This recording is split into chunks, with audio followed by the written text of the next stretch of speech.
A very warm welcome to IDFC First Bank Presents Leaders of Tomorrow Season 13. I'm Ritwika Gupta. From a new age tech disruptor to a legacy Indian brand, tonight we are bringing you conversations that reflect India's entrepreneurial depth and resilience.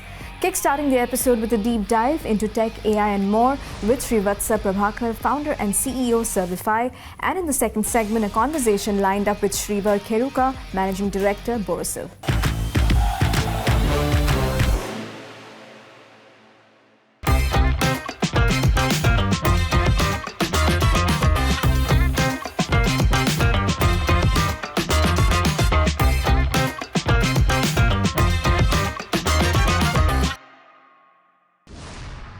Thank you, Shri, for joining us today. Pleasure to have you on the show. Thank you, Ritika. It's an honor to be here. It's always great to talk to you. So, Shri, technology is transforming how businesses operate. From your lens, how critical is tech adoption for entrepreneurs and MSMEs to stay competitive today? I think certainly technology is now part of our lives, and obviously mobile has become a key consumption platform, right? So if anyone in the business, except probably when you're selling pani puri, otherwise I think you need to be adopting technology. Even those guys are adopting payments technology, right? So I think technology certainly plays a key role in bringing efficiency, predictability, and of course scalability.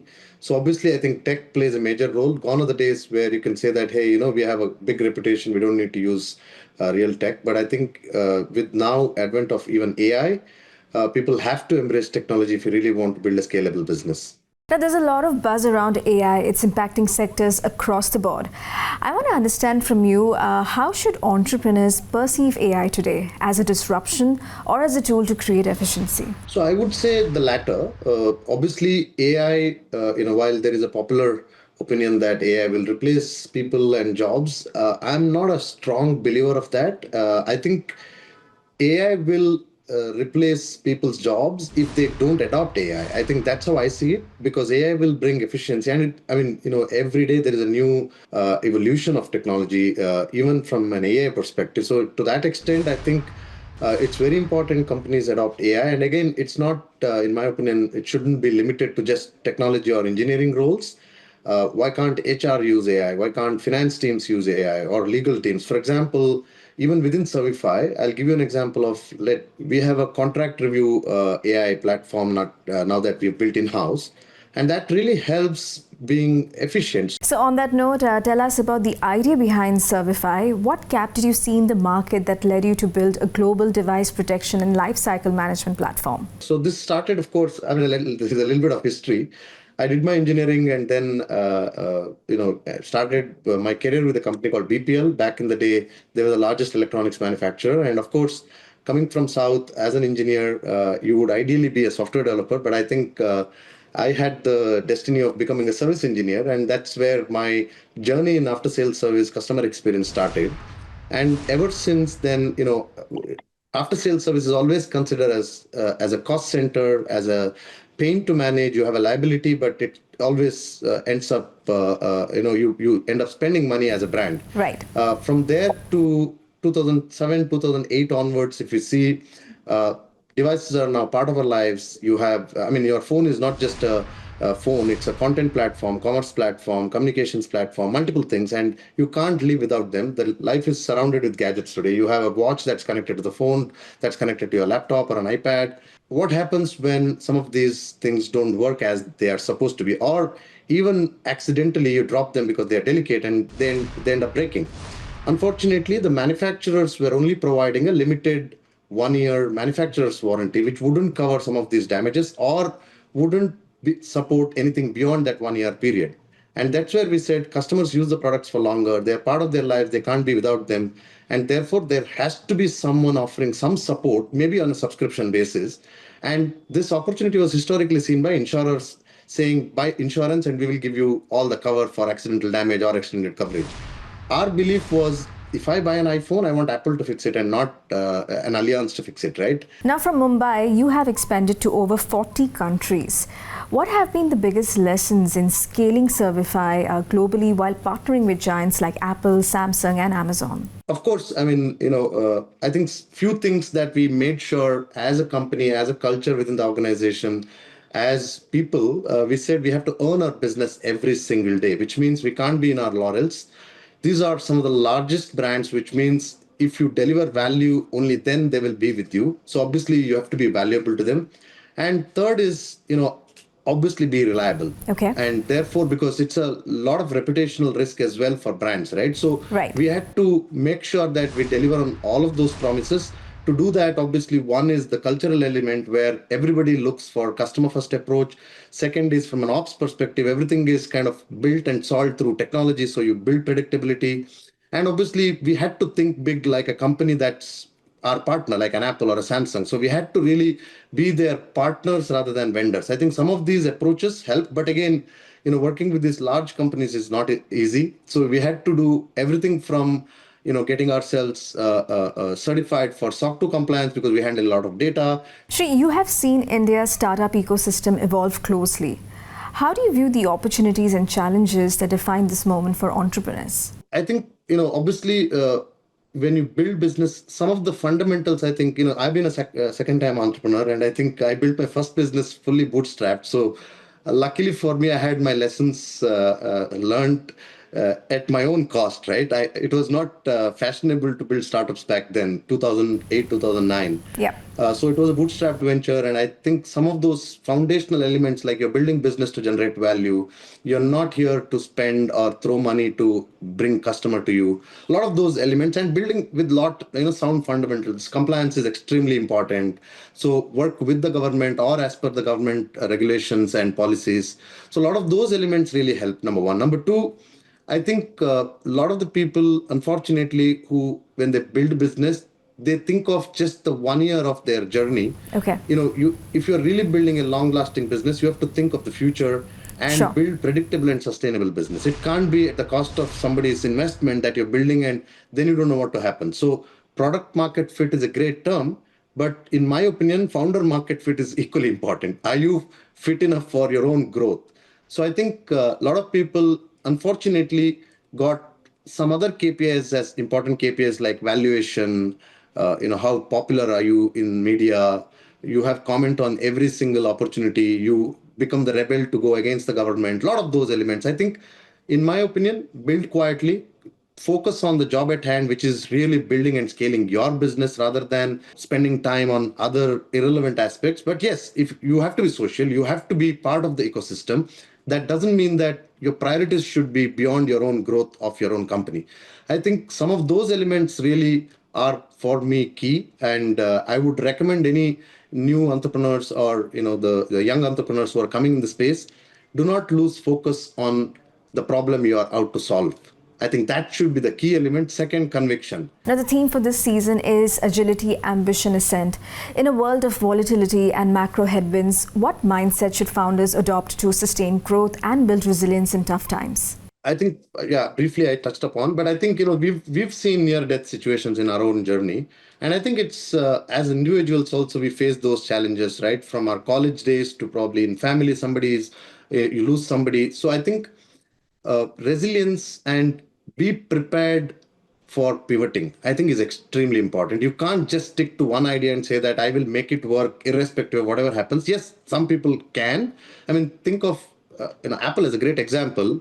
When there was Steve Jobs, he wouldn't have really approved a pencil, right? But today, Apple Pencil is a very important aspect of an iPad.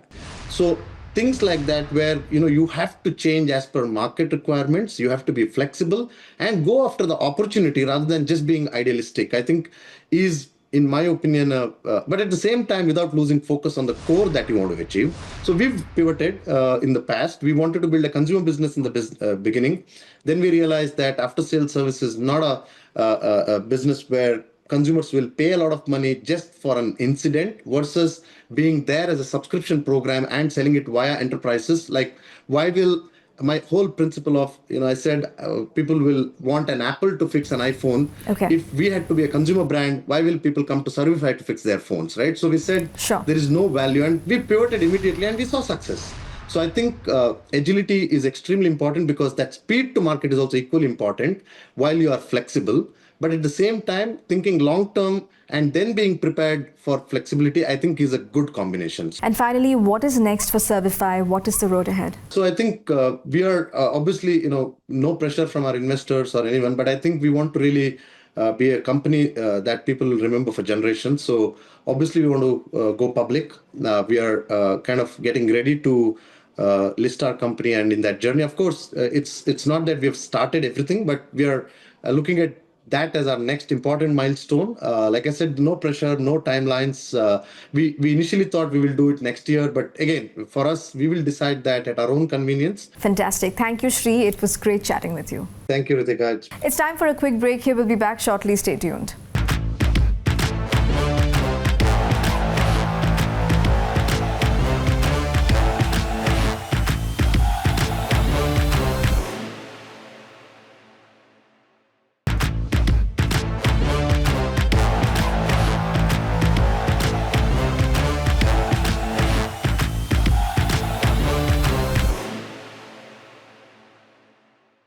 Welcome back to IDFC First Bank Presents Leaders of Tomorrow Season 13. Now, Borosil, India's leading glassware and consumer products brand, has grown from being the country's only manufacturer of borosilicate glass to a diversified lifestyle company. In this segment, Shreevar Kheruka, Managing Director Borosil, speaks about innovation opportunities and the company's Make in India commitment. Hrishita Kumar brings you this conversation.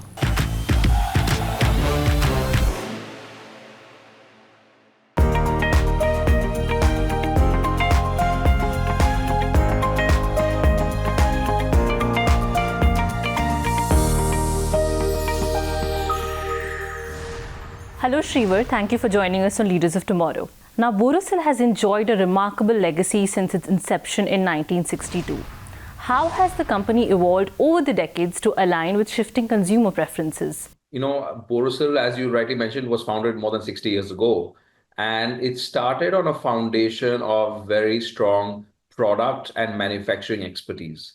And we were making products for the kitchen and even for laboratories, which were far ahead of its time and had very useful applications for many customers, specifically in those two segments. That process continued for quite some time. And obviously, any brand is built not by advertising or marketing, it's built by product and word of mouth references. And I think over the years, this was well established because the product quality was benchmarked to world-class standards. And our customers, therefore, were able to refer or were happy to refer the product to their friends. In the last few years, what has changed is that from a manufacturing-centric organization, we have moved towards more of a customer-centric organization. And the difference is that we have been really understanding our customers' needs and trying to have a product portfolio that's relevant to their needs. And I believe that's the change that has happened over the last decade or so. Absolutely. So in addition to manufacturing, we now look at our customers from a very, from a holistic perspective to understand how their needs are changing in the kitchen and what product range should we have to kind of cater to those needs. Now, with the global glassware market valued at nearly $16.9 billion in 2024, what do you see as the key challenges and opportunities shaping this industry? Well, glassware has been growing over the last decades, and I think if you really consider COVID, it was also a very meaningful, let's say, change in the psychology of the human race, I would say. And the focus on health became very, very important. There was already focus on environment, with plastic pollution, etc. before that. But during COVID, health became a big, let's say, driver of decision making, of purchase behavior. And everybody knows that glass is a very healthy alternative to plastics as well as to other materials that are out there, because the fundamental point is that glass doesn't leach. So when you store hot food in the glass container, or you refrigerate it or you freeze it, it's able to keep the food with the properties of the food intact without leaching any chemicals into the food, which is the case with many kinds of plastic. So I would say that the global glassware market, as you rightly mentioned, is about 17 billion. It's growing rapidly because of these changes and the changing preferences of consumers to using more glass, because they see it as a healthier alternative to plastics, which is today, I would say, the predominant way people store and consume, their food. Now, how has Borosil's diversification into multiple lifestyle categories strengthened its connection with Indian consumers? This is a very good question because that's exactly what we've been focused on, more relevance to the Indian consumers. And if you look at it, the Indian consumer uses the kitchen very intensively and extensively. And the idea was that just having glass in our range, of course, we cater to a lot of substitution from plastics to glass. But in addition to that, there are many use cases of products which are beyond glass in the kitchen. And the idea was that we should be relevant. Coming back to the customer centricity point, we have to be relevant to our customers, and we have to be relevant to their daily use, their daily lives. So Borosil as a brand has added many categories. For example, most of with again health being a focus, gym usage has increased. Now, typically, people don't want to carry a glass bottle to the gym because of fear of breakage. Absolutely. There's a lot of movement. You're going from your house to the gym, etc. So people were using plastic. But when we came up with the steel bottles, the insulated steel range, it keeps your water hot and cold, or cold rather, for up to 24 hours. So this was a product which became immediately relevant, and customers buy it for gym usage. Another example is a lunchbox. We have a glass lunchbox which allows customers to carry their food to the office in non-plastic in a glass storage container, and can be reheated in the microwave. In 2024, Asia Pacific accounted for about 34% of the global glassware market revenue. What, in your view, are the primary drivers of growth and demand in this region? So Asia Pacific is, of course, the area where we operate, specifically India. But if you look at the larger region, you will see that we are still emerging from from an economic viewpoint, from a per capita income viewpoint. And, everybody knows that when your first goals in life is roti kapda makan, you have to build, you have to have your daily food, you have to have a house, and you have to have, clothes on your back. Absolutely. Once you go past that level of basic needs sufficiency, you start looking at health. So you start wanting a healthier life, which also includes a healthier lifestyle. And that's where we come in, because as I mentioned before, a glass is a much healthier alternative to plastics and to many other materials used in the kitchen. So we believe that with this higher disposable income that people in this region are having, plus the understanding of health and the needs of the let's say the implications of COVID, which has driven a lot of consumer behavior towards healthier choices, I think glass is a very, very substantial, let's say growth category for this whole region. And we believe that is going to continue for decades to come as the people get richer and therefore can spend more money on healthier alternatives. Now, Borosil recently established the country's first borosilicate glass furnace. How does this milestone reflect your broader vision of sustainability? So that's definitely something we achieved last year, where we have a all electric glass furnace, and I'm very happy to say that almost 70% of the electricity that we use in this furnace comes from renewable energy sources. It's sustainable, and as the laws evolve in the country, allowing us to go to 100%, we will be the first probably company to achieve the 100% renewable in that state.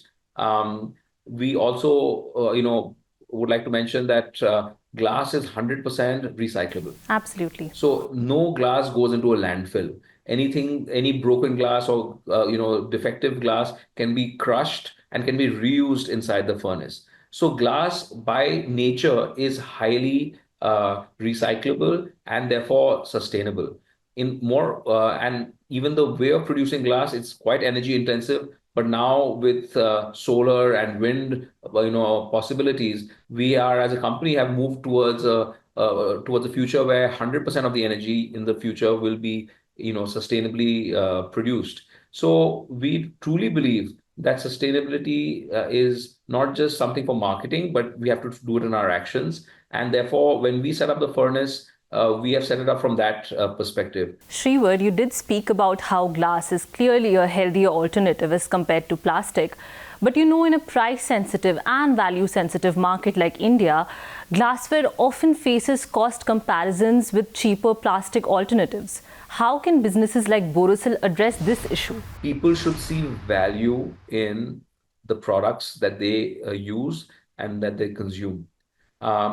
In that way, it's incumbent on us as a company which is selling glass and other products that we are able to communicate the value of the glass. If we are able to do that successfully, then I believe customers will be more than happy to pay a premium to buy glass versus plastic. So, frankly, the onus is on us to explain to the customers that over a period of time, the value is well worth the price that you pay for our products. And I believe we are on that journey. Of course, lots more to be done, but I'm not wary of the cost as a reason for sales not to increase. That's a misnomer in my view. Now, as the only Indian manufacturer of borosilicate glass, how does Borosil's Make in India commitment strengthen self-reliance while also making world-class products more accessible to Indian households? When you make anything, when you manufacture anything, there's a lot of strength you get from a cost of production perspective versus buying it from, let's say, China. So when we look at India, India has a phenomenal market, 1.4 billion people, and all of whom will, end of day be our customers at some point. The second thing India has oodles of is great talent. We have a lot of manpower, very well educated, and also very motivated and focused to working and improving the quality of their lives. So if we look at the combination of a great market with great availability of talent, and then we don't use it to manufacture, then I feel we're doing ourselves a disservice. So we strongly believe in the capability of Indian manufacturing, and unless we as a company work towards this, we can never achieve true Atmanirbharta or self-reliance. So I think this is just the first of many more initiatives to come. We have also, in addition to the borosilicate furnace, 2 opal glass furnaces. We are setting up our own steel production for bottles. In the future, there are other areas of consumer products that we will be manufacturing. And the whole idea will be eventually to be 100% self-reliant on our own manufacturing prowess versus importing these products from outside. Thank you so much, Shreevar. This was an insightful conversation. Thank you for joining us on Leaders of Tomorrow. And with that, it's a wrap on this edition of IDFC First Bank Presents Leaders of Tomorrow Season 13. We hope you enjoyed the episode. Thank you for watching. Goodbye.